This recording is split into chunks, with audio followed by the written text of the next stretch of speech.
তোমরা মুভি দেখো? না না, এই প্রশ্নটা আমি না, আমার ভাই স্কুল টিচার করেছিল। কিন্তু বিশ্বাস করো, আমার ভাই যে উত্তরটা দিয়ে এসেছে না, সেটা শুনে তো মনে হয় ওদের স্যার সোজা সাত মাথা চলে গেছেন। গতকাল ভাইদের ক্লাসে স্যার এসে সবাইকে জিজ্ঞাসা করছিলেন যে তোমাদের মধ্যে কে কে টিভি দেখে। সাথে সাথে পুরো ক্লাসের বাচ্চারা হাত তুলে বললো, স্যার আমি দেখি আমি দেখি। স্যার তো খুশি হয়ে একটা মেয়েকে দাঁড় করে জিজ্ঞাসা করলেন, আচ্ছা তুই টিভিতে কি দেখিস? মেয়েটাও তখন বললো, স্যার আমি মুভি দেখতে ভালোবাসি, তাই আমি টিভিতে মুভি দেখি। তখন স্যারও বললো, বাহ, মুভি দেখতে কোনো দোষ নেই, তবে আগে পড়াশোনা করে নিবি, হোমওয়ার্ক করে নিবি, তারপরে মুভি দেখবি। এই বলে ওদের স্যার তারপর আমার ভাইকে দাঁড় করালো, আর আমার ভাইকে জিজ্ঞাসা করলো, তুই ওকে টিভিতে মুভি দেখিস? তারপর আমার ভাই বললো, স্যার আমি মুভি দেখি না, আমার মুভি দেখতে একদম ভালো লাগে না, কেননা মুভি দেখে আমি কোনো মজাই পাই না। তারপর ওদের স্যার বললো, তাহলে তুই কি দেখে মজা পাস? তারপর আমার ভাই বললো, স্যার আমি তো পাড়ার ঝগড়া দেখে ভীষণ মজা পাই।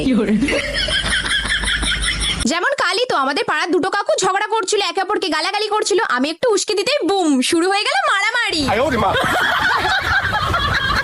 এবার তোমরা আমাকে কমেন্টে বলো যে টিভিতে মুভি দেখার চেয়ে পাড়ার ঝগড়া দেখতে বেশি